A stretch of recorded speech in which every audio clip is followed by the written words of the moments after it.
Aisha da Malam kashi na uku. Sirrin ya fara bayyana. Bayan haɗuwarsu ta makaranta, soyayya ta fara kankama sosai tsakanin Aisha da Malam Yusuf. Suna amfani da kowace dama don yin magana, ko da kuwa ta waya ce ko saƙo ta WhatsApp. Sannan a hankali sun fara jin juna fiye da yadda suka zata. Ranar Lahadi da yamma, Malam Yusuf ya aika mata da saƙo. Ina fata kina lafiya masoyiyata. Na kasa cin abinci tun safe.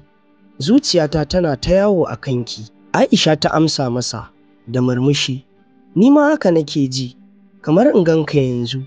Ina ta tunanin murmushinka da yadda kake kallo na. Saƙon nan ya sanya zuciyar Malam yin sanyi, ya fara shirin ganinta. Haɗuwa a sirrince. Bayan kwana biyu, suka shirya ganawa a gidan wata ƙawar Aisha da ke wata unguwa. Wannan ita ce haɗuwarsu ta farko a wuri na sirri, ba tare da hayaniyar duniya ba. Da Aisha ta buɗe masa ƙofa, zuciyarsa ta ɗauki rawa. Ta sanya doguwar atamfa mai launin ja da zinariya, tana ƙamshin turaren kalakus. Aisha, kin fi duk wata mace kyau yau. Kai Malam, ai kai ne kake saka ni na ji kamar wata sarauniya.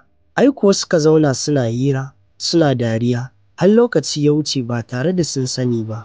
Sai can Malam Yusuf ya matsa kusa da ita, ya riƙe hannunta. Aisha, kin san cewa zuciyata ta kamu da ke sosai? Aisha ta zaro ido da kunya, amma bata ja hannunta ba.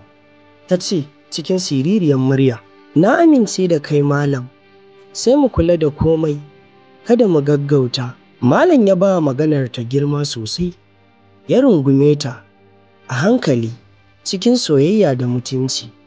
Zan jira duk lokacin da kika shirya, amma ki sani, ke ce burin zuciyata. A nan dai kashi na uku ya tsaya. Ga duk wanda yake da buƙatar ci gaba a rubuce, zai iya shiga shafinmu na yanar gizo mai suna gidanharka.com.ng, ko kuma da akwai link ɗin shi a bio na wannan shafin.